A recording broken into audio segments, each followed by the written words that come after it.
ॐ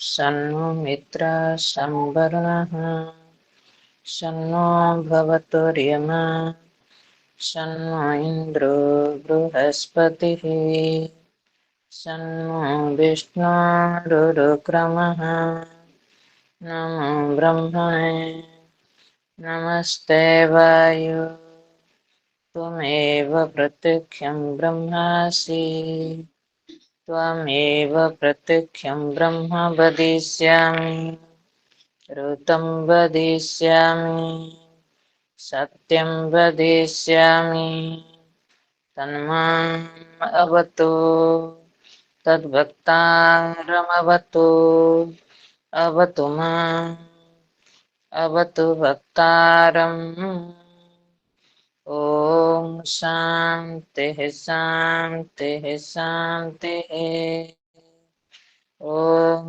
भद्रं कर्णेभिः शृणुयाम देवाः भद्रं पश्येमाक्षभिर्यजत्राः स्थिरैरङ्गैस्तुष्टुवागंसस्तनूभिः व्यसेम देवहितं यदायुः स्वस्ति न इन्द्रो वृद्धश्रवाः स्वस्ति न पूषा विश्ववेदाः स्वस्ति नस्तार्क्ष्यो अरिष्टनेमिः स्वस्ति न बृहस्पतिर्दधातु ॐ शान्तिः शान्तिः शान्तिः ॐ सहना भवतु सहनौ भुनक्तु सह वीर्यं करवावहै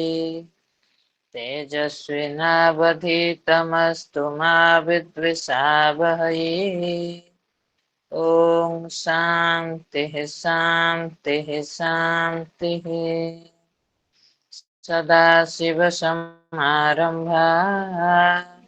शङ्कराचार्यमध्यमाः अस्मदाचार्यपर्यन्ताः वन्दे गुरुपरम्परा वन्दे गुरुपरम्परा विश्वं दृश्यमाननगरे तुल्यं निजन्तर्गतम् पश्यन्नात्मनि मायया बहिर्भूतं भूतं यथा निद्राम् यत्साक्षात् कुरुते प्रबोधसमये स्वात्मानमेवाद्वयम् तस्मै श्रीगुरुमूर्तये नमः इदं श्रीदक्षिणामूर्तये श्रीदक्षिणामूर्तये।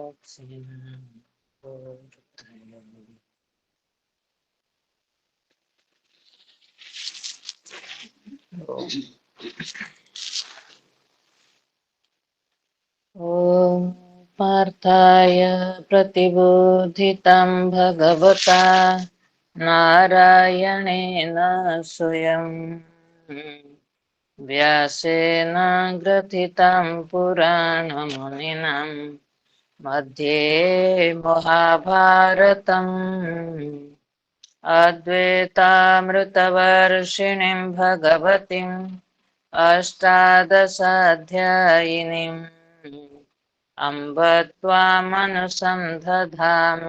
भगवद्गीते भवद्वेषिणीम् नमस्तु ते व्यासविशालबुद्धे कुलारविन्दायतपत्रनेत्र येन त्वया भारततैलपूर्णः प्रज्वालितो ज्ञानमय प्रदीपः प्रपन्ना पारिजाताय स्तोत्रवेत्रे कपाणये ज्ञानमुद्राय कृष्णाय गीतामृतदुहे नमः।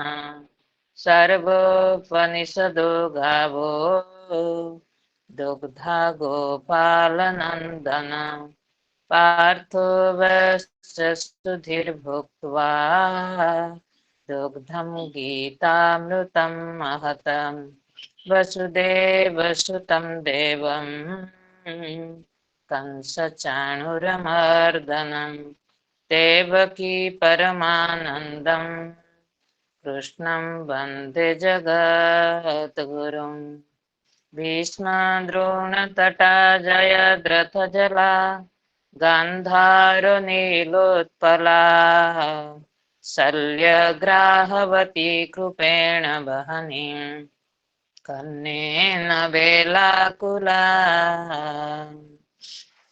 पाराशर्यवच सरोजममलं अश्वत्थामविकर्णघोरमकरा दुर्योधनावर्तिनी सोतिर्ना खलु पाण्डवैरणनदी कैवर्तक केशवः पाराशर्यवच सरोजममलं गीतार्थगन्धोत्कटम् नानाख्यानककेसरं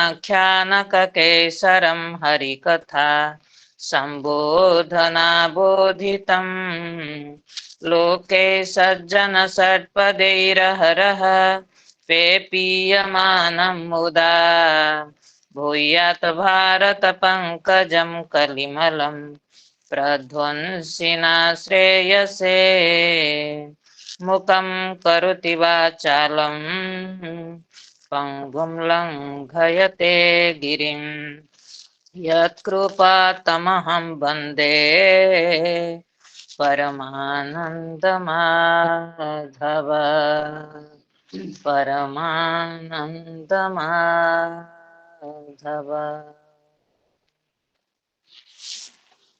श्रीमद् भगवद गीता। गीता में प्रवेश करने से पहले हम गीता ध्यान के ऊपर विचार कर रहे थे। गीता ध्यान में भगवत गीता क्या है, भगवत गीता का विषय क्या है और जीवन में भगवत गीता कितना महत्व है, उस पर वर्णन किया गया। और भगवत गीता में स्वयं भगवान जीव मात्र के लिए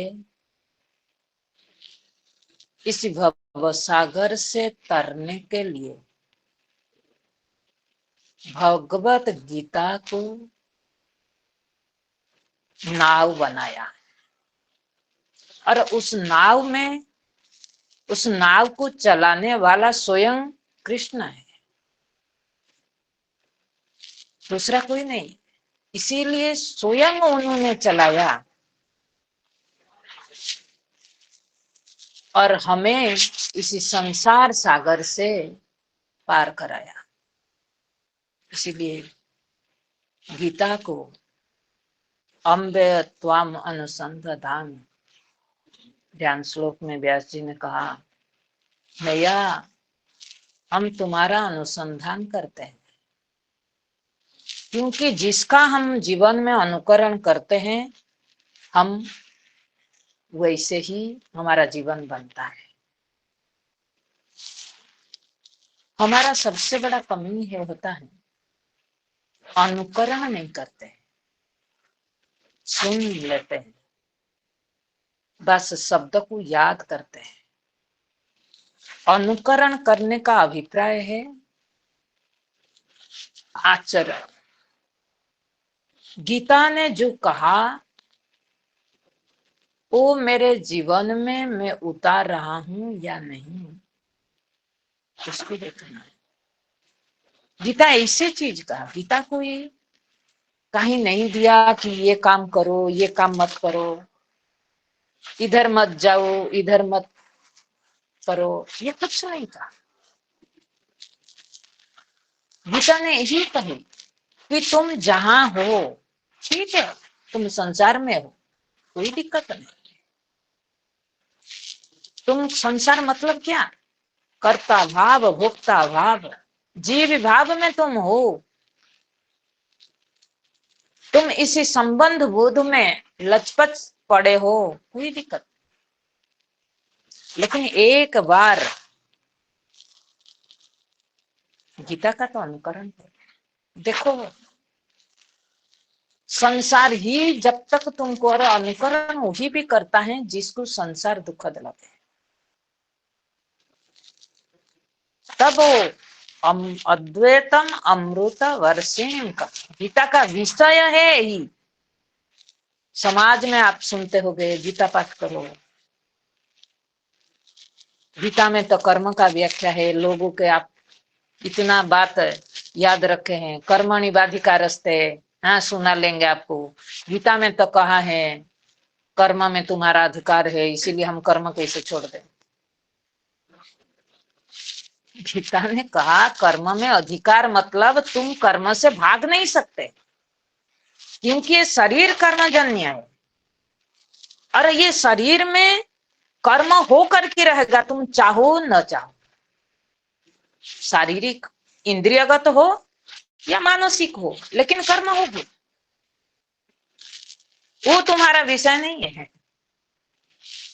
तुम दुखी कहाँ हो रहे हैं? कर्म करके तुम दुखी नहीं हो रहे हैं, तुमने दुखी इस बात से हो रहे हैं कि मैं ऐसे कर्म करो तो मुझे वैसे फल मिलेगा। फल का इच्छा आप रखते हैं, और फल भी आपने चॉइस कर लेते हैं। जब आपके चॉइस से नहीं मिलता है तो फिर हमें दुखी होते हैं। तो कर्म में क्या दोष है?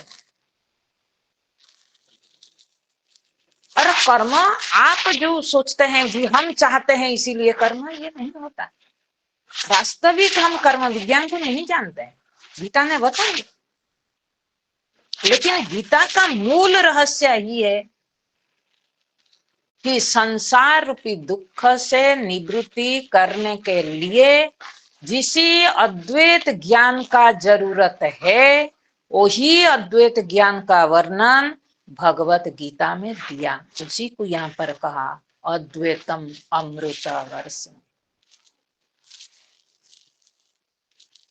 आगे प्रपन्न पारिजाता है, ये सब देखे, हम लोग देख चुके हैं, मैं फिर से रिपीट कर रहा हूँ क्योंकि आपका बुद्धि बड़े स्थूल है। रविवार जब छुट्टी होती है ना, सोमवार लिंक में आने में सबको बड़े देर लगता है। आप हमें वेट करना पड़ता है कि कब आएंगे, एक एक सुप्त बुद्धि होता है, इसीलिए जगाना पड़ता है फिर पुराना को। कितना तमगुण में प्रभाव बताओ। अरे यार सोमवार आज फिर माता जी क्लास में, चलो मन तो हो रहा है बैठ जाए, बड़े दिक्कत है। रविवार है, छुट्टियां की खुश है। क्यों? एक दिन फुल हमें अटेंशन मिलेगा विषय के साथ रमण करने के लिए। एक दिन अद्वैत अद्वैत सुन सुन करके थक गए, और से थोड़ा इसीलिए रिलैक्स में सब आते हैं। अच्छी बात है, जितना तमगुण भरे मेरे को बोलना, और थोड़ा डाल देंगे। हाय, ईश्वर ने इतना सुंदर दिया है, और थोड़ा एक्टिव रहो। कर्म कर्म बोलते हैं, शरीर को रजगुण अगर जरूरत है ना, तो इसी के लिए राजसिक बनो कि एक्टिव रहे शरीर, तो मैं ब्रह्म ज्ञान की ओर चलो, संसार की ओर एक्टिव मत करो। आगे कहा प्रपन्न पारिजाताय तोत्र वैत्रे कपाणाय। भगवान ने देखो, भगवत गीता में जो रूपक मैंने बता रही थी, रथ का प्रतीक दिया जाता है, और वो रथ में भगवान स्वयं सारथी बन करके बैठा है। और किसके रथ में भी देखो, महाभारत युद्ध हुआ युद्ध में एक तो रथ नहीं था, सारे सबका एक एक रथ था, लेकिन भगवान किसके रथ पर बैठे थे? अर्जुन के रथ पर बैठते। युधिष्ठिर धर्म का प्रतीक थे, उनके रथ पर नहीं बैठे। पांडवों के किसी के रथ पर नहीं बैठे, केवल अर्जुन के रथ पर बैठे। क्यों? हमें भी, हम सबके पास एक एक रथ है। शरीर रूपी रथ सबके पास है, इंद्रिया रूपी घोड़ा सबके पास है, मन रूपी लगाम सबके पास है, बुद्धि सबके पास है। लेकिन बुद्धि में हमने खुद हम ड्राइवर नहीं रखते हैं।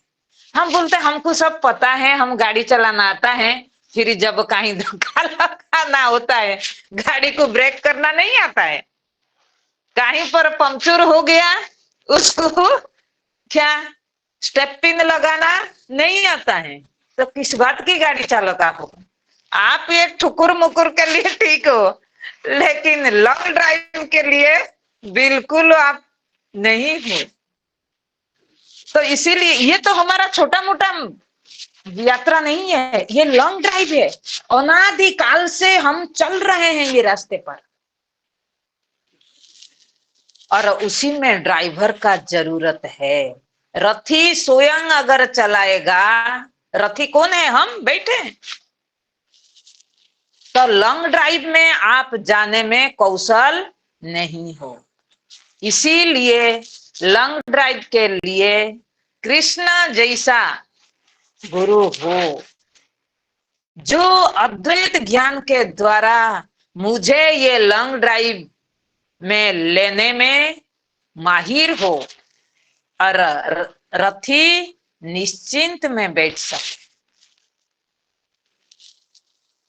तब फिर मजा आता है। देखो, युधिष्ठिर धर्म का प्रतीक थे। हम कई बार समाज में आप देखते हैं, धर्म, हम धर्म करते हैं, ये करते हैं। ध्यान रखना, धर्म करने का नाम नहीं। एक तो ये बात है, धर्म मतलब वास्तविक धर्म अगर कहा जाता है, धर्म शब्द का अर्थ है धारणा। तो धर्म जो आपको धारण करके रखता है, व्यवहारिक धरातल पर अगर गए, परमार्थिक में तो धर्म है ब्रह्म ज्ञान, वही जीव का धर्म है। लेकिन व्यवहारिक धरातल पर अगर धर्म कुछ कहा जाए, तो धर्म है हमारा जीवन मूल्य, जो हमें धारण करके रखता है। व्यक्ति मर जाता है, लेकिन व्यक्ति का जो व्यक्तित्व अगर उनके जीवन में धर्म है, तो उसको लोग याद करते हैं, है ना? नहीं, गांधी जी को आज किस बात की? गांधी जी नहीं है, गांधी जी को एक बात के लिए याद करते हैं। भले अहिंसा को किस तरफ से लिए, अहिंसा का अर्थ वो नहीं होता है कि एक गाल में किसी ने मारा तो दूसरा गाल दिखा देना, ये अहिंसा नहीं है। रोकना, यही अहिंसा है। मैं किसी को चांटा नहीं लगाता हूं, लेकिन किसी ने अगर मुझे चांटा लगाता है, तो मेरा काम है मुझे प्रोटेक्ट करना। ये अहिंसा। हमें संसार रोज चांटा लगा रहा है, क्या हमें गाल देखा देना? नहीं, हम लोग तो वही कर रहे हैं ना। हम अहिंसा का पात्र है, क्या करे? उन्होंने कहा तो कहा, और इससे तो संसार तो ऐसी है, इसीलिए सो जाओ, तुम्हारा ऊपर सबको कुचलने दो, यही तो अहिंसा है। अहिंसा ये नहीं है। संसार जब आपको अटैक कर रहा है, आपको प्रतिबंध डाल रहा है, आपके पास वो सामर्थ्य होना चाहिए कि उस संसार से अपने आप को प्रोटेक्ट रखना। ये सामर्थ्य विशेष का नाम अहिंसा है। तो जीवन, ऐसे जीवन मूल्य जब हम धारण करके अपना जीवन जीते हैं, इसको धर्म कहते हैं। उसी के बलबूते पर लोगों को याद किया जाता है, वो व्यवहारिक धरातल पर धर्म। लेकिन समाज में धर्म का प्रतीक और कुछ नहीं। युधिष्ठिर के अंदर वो धर्म था, आचरण था, लेकिन जीवन में वर्ण नहीं था। जीवन में प्रपन्न नहीं था। भगवान ध्यान श्लोक में क्या व्यास जी ने कहा, प्रपन्न पारी जाता है। प्रपन्न के लिए जो प्रपत्ति होता है, हमने उस दिन दृष्टांत दिया था बंदर की बच्चे, 2 हाथ में पकड़ करके रखते हैं।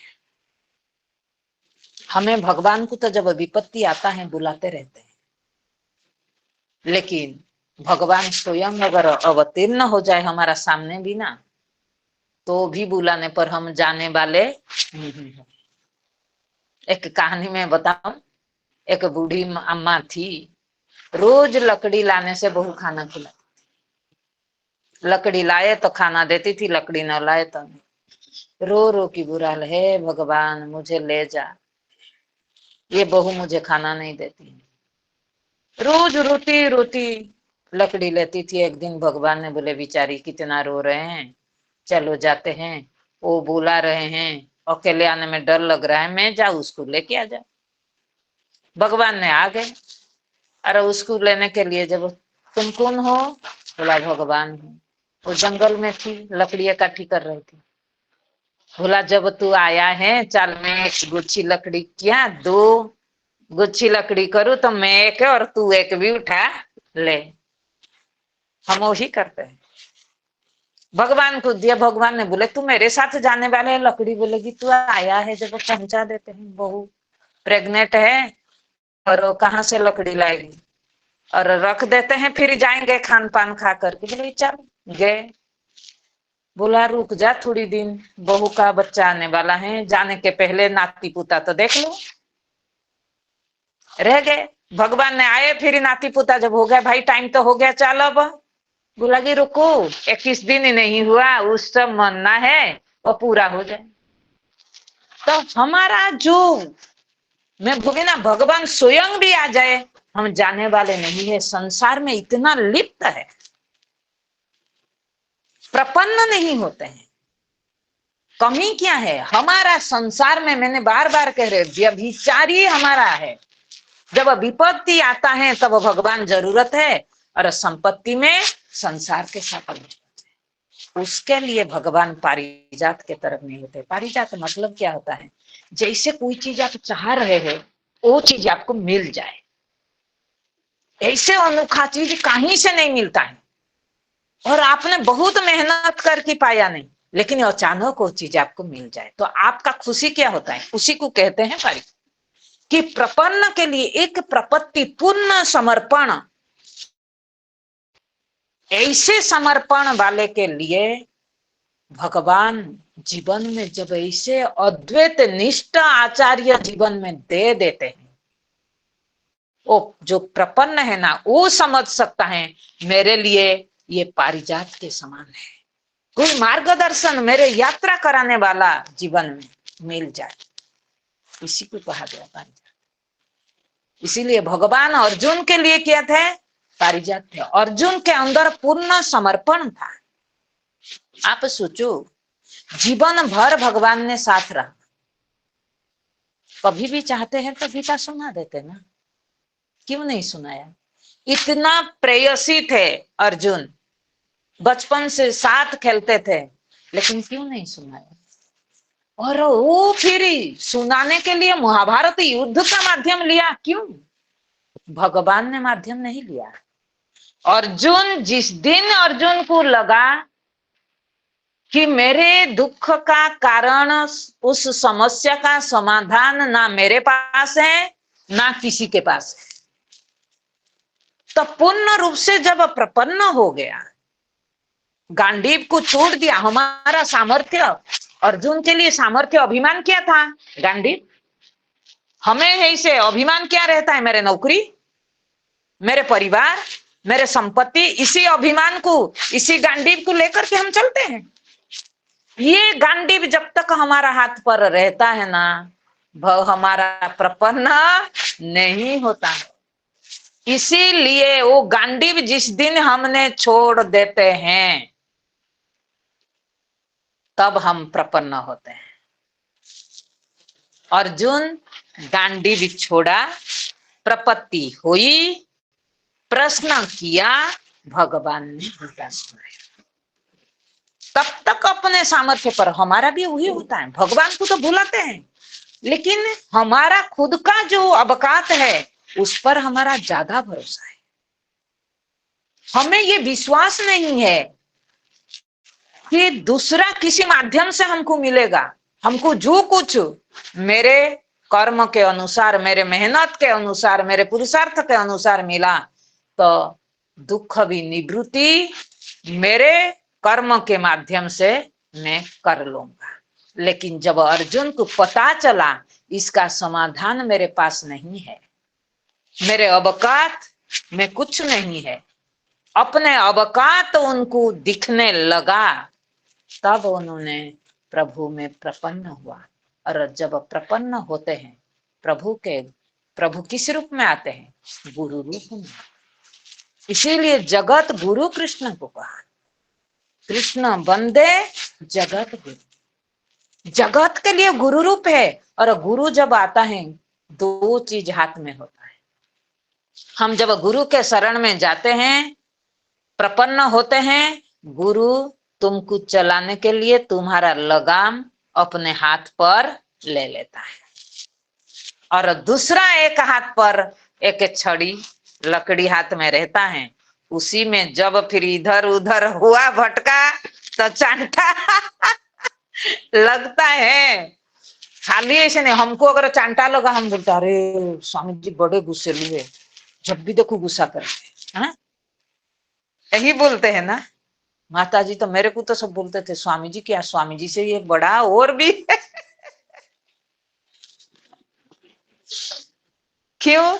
चांटा अगर लग जाए हमको ना, हमारा प्रशंसा सुनने का बड़े, लेकिन हमारा कमजोरी कोई बताए। आपको दुनिया में लोग आप जितना नहीं उतना बताने के लिए बहुत मिल जाएंगे, पूरा दुनिया मिल जाएगा। क्यों? मतलब है। गुरु का आपसे मतलब ही नहीं है। गुरु एक होता है जिसने आपके खामी को देखा सकता है। इसीलिए वो उन्हीं के मुट्ठी पर अपना लगाम दे दो। लगाम कौन है? अपना मन। हम जब गुरुकुल जाते हैं, जो हमारा, मैं बार बार सुनाती हूँ, हमारा तो जीवन वैसे ही बीता कि सांस भी चलता है ऐसे महसूस होता था कि गुरु के बिना हमारा सांस भी नहीं चलती। कैसे खाना है, कब खाना है, कब जगना है, हर चीज उन्हीं के क्या नियम के अनुसार चलता था। हमारा कुछ भी नहीं था। क्यों? माध्यम क्या था? गुरु अपना चेला बनाने के लिए नहीं किया था, ज्ञान माध्यम है। ज्ञान को बीच में रख कर के हमारा ये संबंध बनता है। तो इसीलिए जो प्रपत्ति होना, प्रपन्न होना बहुत जरूरी है। जब हम प्रपन्न होते हैं, प्रभु परिस्थिति के प्रभाव से हमको कैसे बचाता है, हमने दृष्टांत क्या दिया था बिल्ली का। जैसे बिल्ली अपने बच्चे का ख्याल कहीं भी घूमे, लेकिन बच्चा जिस घर में है वो बिल्ली को ध्यान पूरा रहता है कि बच्चा यहाँ पर है। कहीं भी अगर वो बच्चे को आटा कुहा कितना भी दूर में हो, बिल्ली भाग के आता है और बच्चा को उस घर से उठा करके दूसरा जगह ले लेता है, दोनों दांत के बीच में। हमें भी तो भगवान जब भी आता है गुरु रूप में आता है, और वो दोनों दांत मतलब क्या? परिस्थिति, दोनों परिस्थिति के बीच में अनुकूल और प्रतिकूल परिस्थिति आता है, लेकिन उस बीच में वो ले लेता है, एक खरोच आने नहीं देता है। बिल्ली जैसे अपने बच्चे में खरोच नहीं आता है, हमें भी परिस्थिति का प्रभाव जीवन में नहीं पड़ता है, पढ़ने नहीं देता है।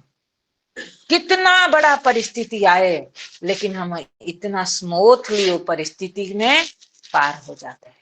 इसीलिए जीवन में ऐसे नाव चलाने वाला चाहिए जो हमको इस भवसागर से पार कर दे। इसी के लिए कहा कृष्ण वंदे जगत गुरु। और आकर के वो करते क्या है? जब अवतरित होते हैं हमारा जीवन में, कंस चाणूर मर्दनम, कंस हमने क्या किया था? कंस अहंकार वृत्ति है, अभिमान वृत्ति। चाणूर मर्दन कहा, मर्दन किया उसको। वो चाणूर क्या था? मुष्टिक मल्लयुद्ध करता था। वो हमारा जीवन में भी हमको मल्लयुद्ध कौन कराता है? कामना, वासना। इसलिए चाणूर कौन है हमारा जीवन में? वासना। अभिमान और वासना को मारने वाला जब कब मारेगा? कहाँ है? जहां है वहां कृष्ण को जाना पड़ेगा। बाहर कृष्ण थोड़ी अभिमान रूपी कंस को और वासना रूपी चाणूर को मार सकता है। बुद्धि में ये है, पड़ा है। तो इसीलिए कृष्ण को बुद्धि में अवतरण होना है। अवतरण होगा तो किस रूप में होगा? अहं ब्रह्मास्मि रूप में होगा।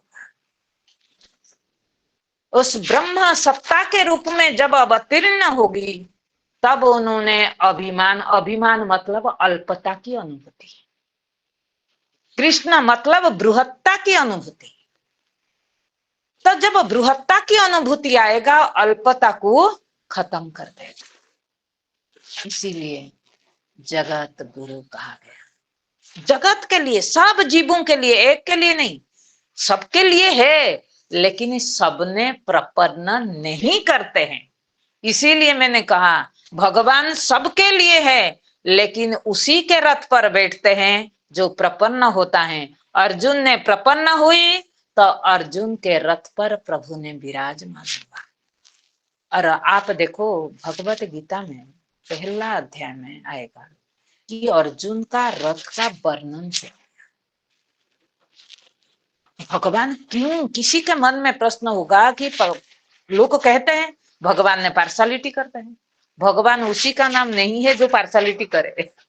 भगवान तब नाम होगा जिसके अंदर पक्षपातिता नहीं, वो भगवत है।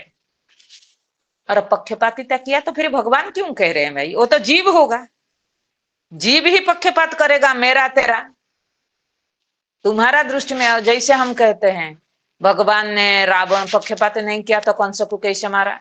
राम अवतार रावण को कैसे मारा? रावण शत्रु थे, भगवान का कोई शत्रु नहीं थे। रावण के दृष्टि में राम शत्रु है, कंस के दृष्टि में कृष्ण शत्रु है, कृष्ण के दृष्टि में नहीं। और कृष्ण ऐसा नहीं है कि तुम, भगवान ऐसे नहीं करते हैं कि तुम जो मांगोगे वो देंगे। अगर भगवान से प्रपन्न होते हैं तो भगवान एक ही काम करते हैं। गोपियों ने जब पूछा भागवत में, भगवान ने क्या कहा? गोपियों ने पूछा प्रभु आपके दृष्टि में प्रेम क्या है? बोले मेरे दृष्टि में प्रेम वही है जीव और ईश्वर के बीच में जो आए उसको हटाओ। कोई भी आए, संपत्ति आए हटाओ, परिवार आए हटाओ, जो आए उसको निवृत्त करो। मतलब उन लोग तुम प्रति तिरस्कृत भाव रखेंगे तो सोच लो ये भगवान का कृपा है। अगर तुम्हारा वाहवाही करे तो भगवान का कृपा नहीं है। सब करना, परिवार से कभी वाहवाही सुनना नहीं। हमारा गुरुजी कहते थे परिवार लोग तुम्हारा निंदा करे, तुमको अल्प देखने लगे तो तुम जानो तुम बड़े श्रेष्ठ हो। उनके सामने कभी बड़ी मां नहीं देखा। तो ये चीज होता है। इसीलिए जब हम वरण करते हैं, हम जो पकड़ करके रहे हैं ना, प्रभु उसको छुड़ाता है। इसीलिए प्रपत्ति का जरूरत है। तो यहाँ जब महाभारत का रूपक दे रहे हैं, महाभारत युद्ध है, उस बेलाभूमि में जो जो पात्रता है वो पात्रता को दिखा रहे हैं। क्या आगे का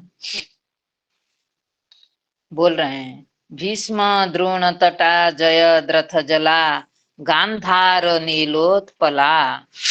बोले ये संसार सब हमने महाभारत युद्ध किया है।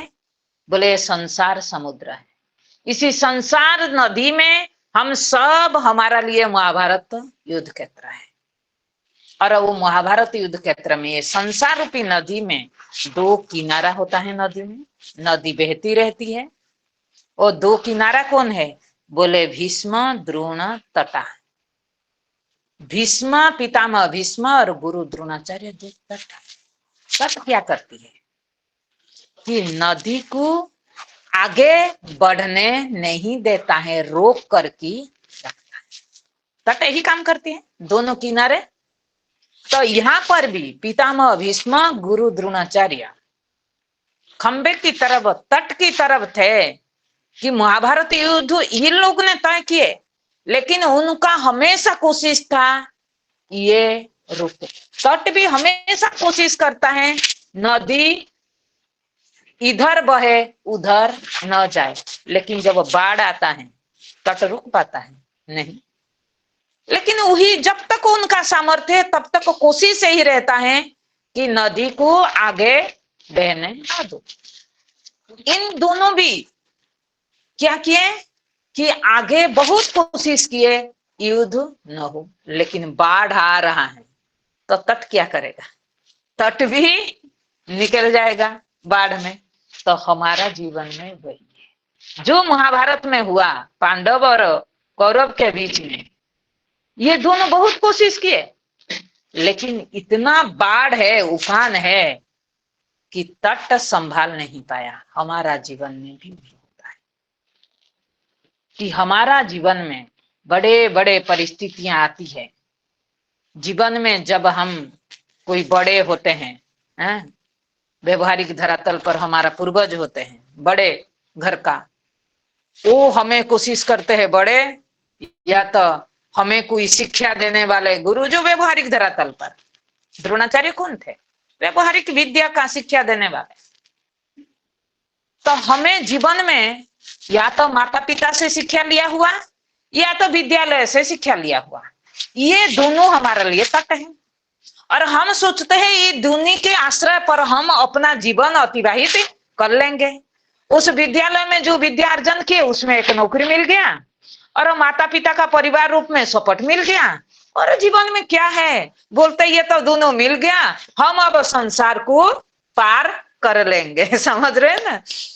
तो ये दोनों, लेकिन हमारा जीवन में इतना उफान है कि दोनों, हमको जो अपरा विद्या हमने प्राप्त किए, जो नौकरी तनख्वाह हमको मिला, वो भी हमारा पास है, परिवार भी हमारा पास है, लेकिन हमारा दुख नहीं जाता है, हमारा समस्या कभी खत्म नहीं होता है। तो ये दोनों तट होने पर भी हमें सोचते हैं ये दोनों हमको संभाल लेंगे संसार को, ये दोनों हमें संभाल नहीं पाते हैं। वही दोनों हमारा लिए पितामह भीष्म, गुरु द्रोणाचार्य तट की तरफ खड़े हैं, लेकिन संभालने में असमर्थ है। आगे कहते हैं जयद्रथ जला, जब नदी है, नदी में तो जल है, जयद्रथ जल था। हमारा जीवन में जयद्रथ क्या है? जल क्या है? असंख्य कर्म वासना, वो जल है। नदी है तो संसार है, तो जल तो है। तो जो कर्म वासना रूपी जल है वो हमारा जीवन में जयद्रथ है। आगे कहते हैं गांधार नीलोत्पला। गांधार कौन था? गांधारी का भाई शकुनी। वो नीलोत्पला, नील कमल। हमारा जीवन में नील कमल क्या है? अविद्या। ये किसका चल रहा है? हमारा वर्णन चल रहा है। हमारा पास ये सब है, वासना रूपी जल है, अविद्या रूपी नीलकमल है। और अविद्या जब रहता है वो क्या करता है? किसका सपोर्ट लेता है? दुर्योधन का। दुर्योधन को चलाता है। हमारा जीवन में दुर्योधन क्या है? अभिमान वृत्ति। दुर्योधन उनका नाम देखो, धन है। कई बार मेरे को किसी ने कहा धन मतलब संपत्ति, संपत्ति मतलब रक्षण करना। तो बोले दुर्योधन उसका नाम क्यों पड़ा, धन फिर पड़ा? मैं बोली कि जो दुर्गुण है वो भी तो असुर के लिए संपत्ति है ना भाई। आसुरी की प्रवृत्ति जो है, जो क्रोधी है, उसको थोड़ी क्रोध गलत लगता है, बोलता है मेरे से बड़ा क्रोधी कोई नहीं है। हाँ? मेरे से कामना भी लोगों को अच्छा लगता है। बोले कि अरे मेरे से बड़ा कामी कोई नहीं है, मेरे मन में हमेशा आता है ये करो वो करो वो करो, तुम कुछ नहीं करते। अपना महिमा मंडन करते हैं ना, नहीं उनको थोड़ी बुरा लगता है। तो दुर्योधन के अंदर जो अभिमान वृत्ति के कारण जो ईर्षा द्वेष हिंसा ये सब था, उनको थोड़ी बुरा लगता था। उनके लिए तो वो था संपत्ति, उनको पहचान बनाता था। तो उन्हीं को जो चलाता था कौन? शकुनी। हमारा जीवन में भी दुर्योधन अभिमान को कौन चलाता है? अविद्या रूपी शकुनी चलाता रहता है। तो ये नील कमल रूपी शकुनी, अविद्या रूपी शकुनी हमारा जीवन में है, इसी संसार में। बोले शल्य ग्राहवती पेण बहनी करने न बेला कुला। बोले शल्य ग्राह, शल्य ग्राह था वो नदी में जब बाढ़ आता है, गहरा एक एक जगह गहरा होता है ना, तो वहां भौरा जैसे खेलता है। लोग बोलते हैं नदी आप पार होना है, तो क्या कहते हैं? वो भौरा जिधर नहीं जाना है, भौरा आपको क्या करता है? फंसा देता है। ये शल्य भी वैसा ही था। हमारा जीवन में एक एक बड़ा आवर्तन मन इतना चंचल्य कर देता है?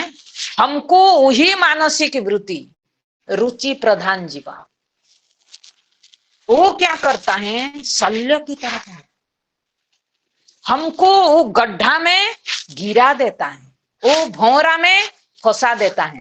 हमारा भौरा में एक बार किसी ने फंस गया तो चाहने पर भी वहां से निकलना कठिन है। वैसे ही हमें भी इसी संसार भौरा में अगर एक बार फंस गए, वो जल में जो भौरा स्थानी जैसे है, हमारा वासना में एक भौरा स्थानी किया है। भौरा क्या है पता है? शल्य कौन था बताओ? शल्य कौन था? मामा था ना। तो किसका था?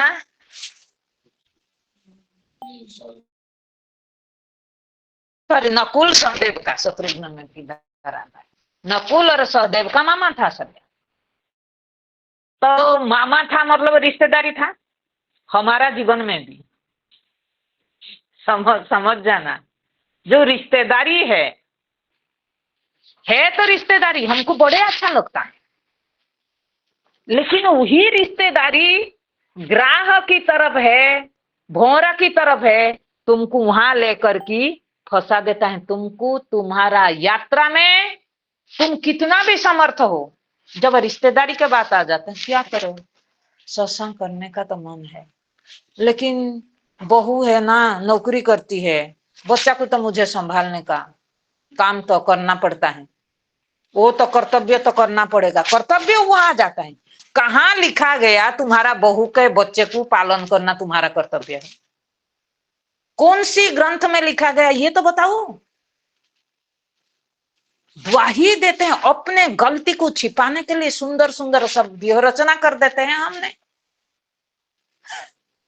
यही चीज होता है, इसी को कहा गया शल्य ग्राहवती। शल्य तो है रिश्तेदारी मामा, लेकिन किसके पक्ष में था? कौरव के पक्ष में था, आया था पांडवों के पक्ष के लिए। हमारा जीवन में राग वृत्ति भी, जो पारिवारिक संबंध होता है, राग उसमें ज्यादा होता है, आसक्ति होती है। हम लगता है ये मेरा सपक्ष है, मुझे सपोर्ट करेगा चलने में, लेकिन वही परिवार ही तुमको क्या करता है? उसी भौरा में फंसा देता है। उसी का नाम है शल्य। शल्य ग्राहवती कृपेण।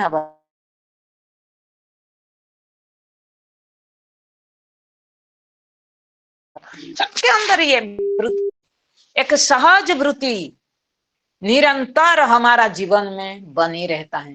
वो थे कृपाचार्य। बोले बेला करने न बेला कुला। कर्ण बेला कुला, कर्ण कुंती का पुत्र थे, लेकिन बेलाकुला किस लिए करते? क्योंकि कर्ण अर्जुन के समकक्ष अगर कोई योद्धा था तो वो कर्ण थे। अगर अर्जुन को कोई हरा सकता है तो वो कर्ण थे। इसीलिए पांडवों के पक्ष में अगर भय किसी के प्रति था तो कर्ण के प्रति था, पितामह के प्रति नहीं था।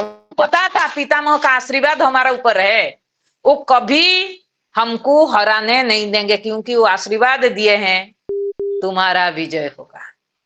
और आजकल हम तो कह देते हैं लेकिन काम में नहीं लगाते हैं। पहले जो कहते हैं वही जीवन में लगाते थे, वाणी में पक्के थे। तो इसीलिए इन लोगों को तो विश्वास बहुत था कि पिताजी, जब पिताजी के सामने अर्जुन पितामह के सामने अर्जुन जाएंगे, क्योंकि पितामह भीष्म का कमजोरी थे, अर्जुन सबसे प्रिय थे। और सारे बच्चे गुरुकुल में जब पढ़ते थे, पता है अर्जुन को गुरुकुल में नहीं छोड़ा था। उन्होंने अर्जुन को पास में रखते थे और सुबह 4 बजे उठा करके लेकर के जाते थे गुरुकुल, जब तक युद्ध विद्या सीखा नहीं। युद्ध विद्या सीखने के बाद अर्जुन तो पूरा रात्रि भर युद्ध विद्या सीखते थे। जब गुरु को पता चला कि युद्ध में ये निपुण है धनुर्विद्या में, तो फिर अलग से अर्जुन को रात में सिखाते थे। लेकिन जब तक वो सिखाए नहीं रात का धनुर्विद्या, तब तक यहाँ से सुबह उठ के अर्जुन का हाथ पकड़ करके पितामह भीष्म ने लेते थे। इसीलिए अर्जुन, सबको पता था पितामह भीष्म का कमजोरी अर्जुन है, इसीलिए वो तो डर का बात नहीं था। और द्रोणाचार्य को तो कले बले कौशले उनको हटा दिया, बचे रहे कर्ण। और कर्ण को क्या करे, कर्ण इतना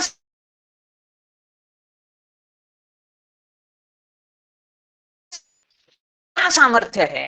लेकिन एक बात है, कर्ण और अर्जुन में फर्क क्या है, जीत कहाँ होती है। दोनों समान स्वभाव की थे, अपने धनुर्विद्या में पारंगत थे और दोनों का अपने विद्या में अभिमान भी था। अर्जुन का भी था, कर्ण का भी था।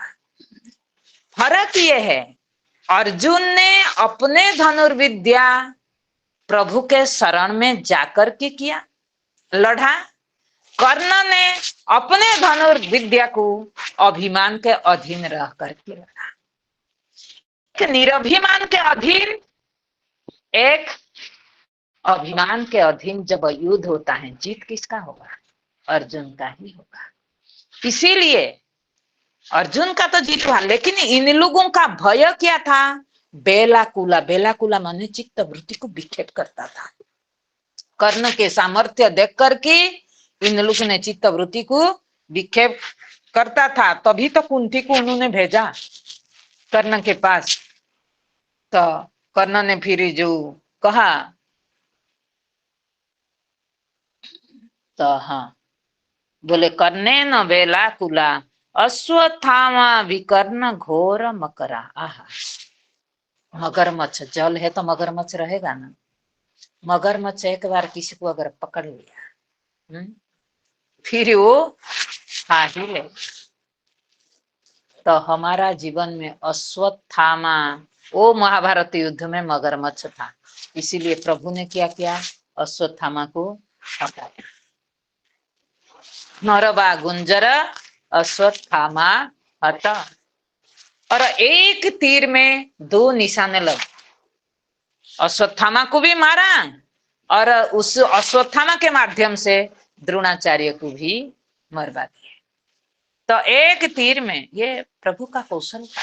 कई बार लोग को कहते हैं प्रभु ने ये सब किया, वो तो दुश्मनी नहीं था उनका, प्रभु का उद्देश्य नहीं था। ध्यान रखिए, महाभारत युद्ध का मुख्य पात्र कौन है, अर्जुन।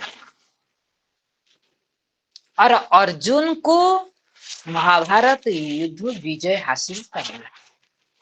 भले युधिष्ठिर राजा थे, मुख्य थे, लेकिन मुख्य सेनापति रूप में, मुख्य कर्णधार रूप में अर्जुन को प्रेजेंट किया जाता है महाभारत युद्ध में।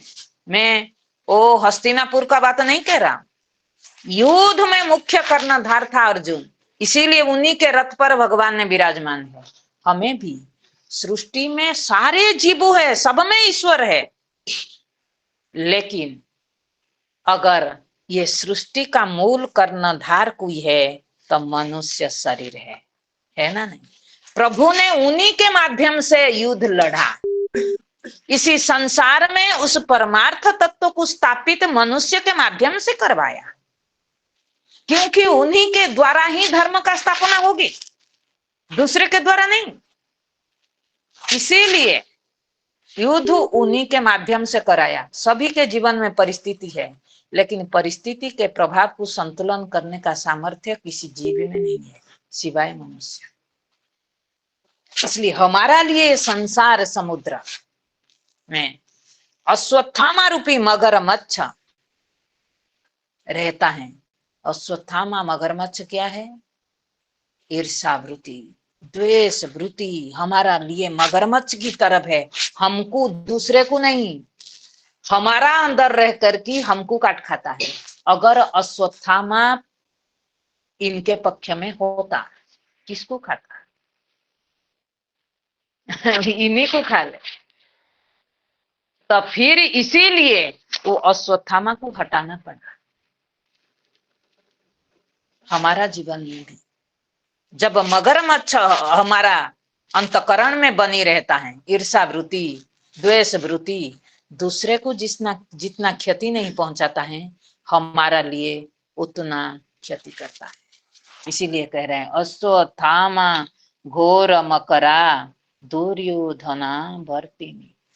दुर्योधन आवर्तिनी, जल में उथल कुथल करना। देखो परिस्थिति चल रहे हैं स्मूथ, लेकिन बेवजह उथल कूद कौन करता है? दुर्योधन। इसीलिए बोला दुर्योधन आवर्तिनी। हमारा जीवन में भी अभिमान वृत्ति अगर है, दुर्योधन कौन है? अभिमान वृत्ति है। ये अभिमान वृत्ति बिना मतलब से कहीं से भी दोष निकालेगा। उसने इसे कहा, क्यों कहा? इसको छोड़ूंगा नहीं, इसको देख लूंगा। किसी ने ये सब, मेरे को किसी ने कहा, क्यों? इतना ही बात उथल कुथल आपका जीवन कर देता है ना, नहीं करता है? इसीलिए कहा दुर्योधनावर्तिनी आवर्तिनी, उथल कूद आपके जीवन को कर देता है। बोले सुतीर्णा खलु पांडवे रण नदी कई बार तक के सब। बोले जैसे पांडवों के जीवन में ऐसे के रण नदी था, रण युद्ध नदी है, लेकिन वहां रण चलता था। हमारा जीवन में भी ऐसे एक रण नदी है। इसी अंदर अभिमान दुर्योधन है, इसी के अंदर पितामह भीष्म गुरु द्रोणाचार्य है, इसी के अंदर कृपाचार्य भी है, इसी के अंदर अश्वत्थामा भी है। तो इस थलकूद नदी, संसार नदी, आपको संसार मतलब क्या समझेगा ना? इसी का नाम संसार है। आपके अंदर ईर्षा वृत्ति, द्वेष वृत्ति, अभिमान वृत्ति, ये सब उनका परिवार एक साथ बैठे हैं। यही हमको संसार गाढ़ा में गिरा देता है। हमको लगता है बाहर मेरे पड़ोसी ने मेरे को क्षति किया, परिवार ने क्षति किया, धन ने क्षति, कोई आपका क्षति नहीं करता है। आपके अंदर ये सारे वृत्तियां आपके जीवन पहुंचाते हैं। इसी का नाम है संसार। इसी लड़ रहे हो। स्वाभी पांडव भी है, कौरव भी। और इसी रण नदी में आपको पार होना भी है। आप ये मत सोचो ये कभी शांत होगा तो मैं पार होंगी, ये कभी शांत होने वाला नहीं है। कहानी सुनाई थी ना, एक संत नदी किनारे बैठे थे, सुबह से शाम तक एक आदमी देख रहा है, वो गाय चरा रहा था। तो उन्होंने देखा कि सुबह से देख रहा हूँ महाराज जी यहाँ बैठे। वो गया, बोला महाराज जी क्या कर रहे हो? बोले बैठा हूँ। जाना है तो जाओ, सुबह से बैठे हैं। बोले क्या वो नदी पानी क्या खत्म नहीं होता है? ये जब आएगा तब उन्होंने नदी सूखे क्या हो गए, आप क्या बात करते हैं? तो बोला कि यही तो बात मैं दुनिया को सुना रहे हैं। दुनिया सुन नहीं रहा है, सब कह रहा है परिस्थिति शांत हो जाए, शुद्ध हो, हम सत्संग थोड़ी सा थोड़ा अच्छा वातावरण बनी रहे, सारी ये उथल कूद हो जाए, थोड़ा बच्चे कुच्चे के साथ कम हो जाए, जब इंद्रियां सुनने न लगे, तब हम जिंदगी भर सेवा किसका करेंगे? अपने संसार जो बसाया है। पर बुढ़ापा में कौन हमारा सेवा करेगा? आश्रम करेगा, हम थोड़ी करेंगे। बूढ़ा सबको याद आता है बुढ़ापा में आश्रम जाने के लिए। क्यों बताओ? कितना हम बुद्धिमत्ता है। तो बोल रहे हैं रण नदी, इसी रण नदी जब तक हमको न दिखे, ये इसको मुझे पार करना है, तो हम स्वयं पार नहीं कर सकते। क्योंकि आप बताओ, ऐसे गहरा नदी हो, आपको तैरना बहुत आता, लेकिन नर्मदा में जाओ, नर्मदा नदी में जाओ, तर जाओगे। गंगा जी में तर जाओगे, लेकिन नर्मदा जी में तैरना बहुत कठिन, क्योंकि जो नदी गहरा है उसमें बहुत मगरमच्छ भरे रहते हैं, और जो नदी गहरा है उसमें किनारे ना कीचड़ बहुत होता है, वो दल होता है, फंस जाता है। हमारा जीवन में भी हमारा जो नदी है ना, संसार नदी, दल दल में इतना कीचड़ में है, पांव जब रखते हैं वो कीचड़ के अंदर इतना घुस जाता है, उसको निकालने में वो कीचड़ से हमको, लेकिन और थोड़ी कीचड़ लग रहा है, हमको तो बड़ा दिख रहा था। पांव जब गिर गया, अब उठना मुश्किल पड़ रहा है, लेकिन अभिमानी तो बड़े, अरे मेरे सामर्थ्य है, मैं उठ जाऊंगा, देख लूंगा। देखते रहा, देखते रहा, देखते देखते ये शरीर भी वो कीचड़ में निकल गया। तो इसीलिए उससे अपने को संभालना है। संभालने के लिए कैसे? बोले कि रण नदी कई बार तक कैसा, बोले एक नाव चाहिए मेरे को, कितना भी तैरना आए लेकिन मैं तैर नहीं सकता हूँ, पानी कीचड़ में दलदल में फंस, इसीलिए कोई नावरी ऐसी हो, मुझे वो जा करके पहुंचा दे। बोले कौन है? अर्जुन के लिए, पांडवों के लिए। बोले पांडव, पांडवों के लिए इसी रण नदी में कैवट, तो कैवट है कौन? भगवान, उस नाव को चलाने वाला है। वैसे चाहिए भगवान किस रूप में आए? ऐसे कोई अद्वैत ज्ञान को ले करके कोई गुरु रूप में आए, और जो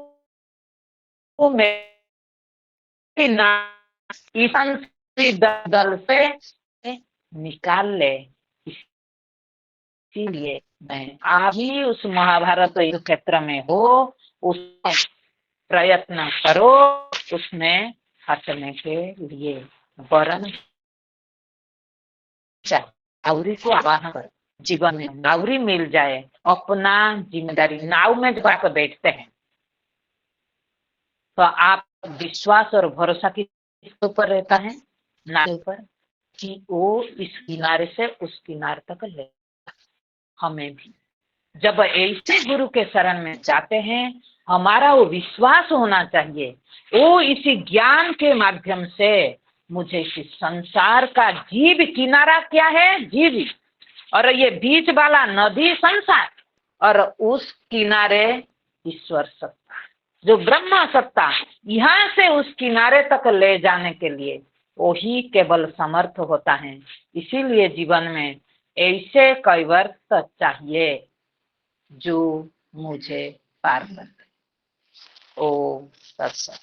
ओम पूर्णमद पूर्णमिदं पूर्णात् पूर्णमुदच्यते पूर्णस्य पूर्णमादाय पूर्णमेवावशिष्यते। ओम शांति शांति शांति। ओम।